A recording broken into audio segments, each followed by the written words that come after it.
Sejak tu diorang berdua mula rasa seram dan pilih untuk elak bilik Dobby itu pada waktu malam. Pernah sekali Mei-Ling ubah posisi katil menghadap tingkap. Lepas tu pintu bilik air diorang selalu terbuka dan tertutup sendiri. Kadang-kadang waktu malam bila Nurin dan Mei-Ling dah baring, diorang akan terdengar bunyi air paip mengalir dan memercik. Tapi bila bangun nak tengok, bunyi tu terus hilang. Namun bila baring semula, bunyi tu datang balik.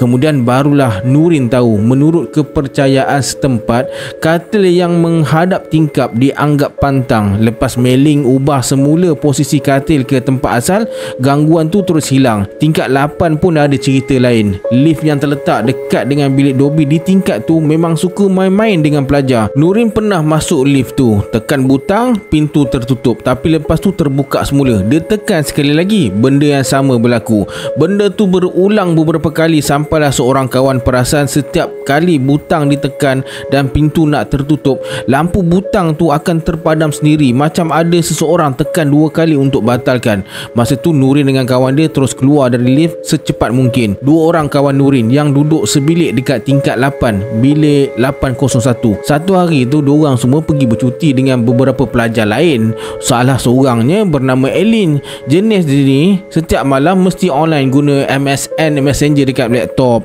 Masa tu Eileen pakai telefon Nokia je lah, biasa je lah, belum zaman orang guna iPhone, ada internet semua bagai. Tapi peliknya, walaupun Eileen tengah bercuti, setiap malam tepat pukul 10, akaun MSN dia akan online. Pernah sekali tu Fiona, kawan diorang seorang lagi, try telefon Eileen nak tanya dah balik ke belum dan nak tanyalah macam mana trip tu.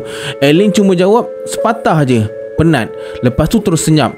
Tepat pukul 12 malam, akaun tu pun offline balik. Bila Eileen dah balik, Nurin terus tanya macam mana dia boleh online masa tengah bercuti. Eileen terkejut sebab sebelum dia pergi, laptop tu dia dah tutup, simpan dalam laci, kunci laci tu, siap kunci pintu bilik sekali. Bila dia balik, laptop tu masih elok dalam laci, tak terusik langsung. Sampai sekarang Nurin dengan kawan-kawan dia masih tak tahu macam mana penghuni bilik tu boleh masuk akaun MSN Eileen. Dekat tingkat 5, Nurin ada kawan rapat duduk dekat bilik 514. Sebelah bilik tu 515, 2 pelajar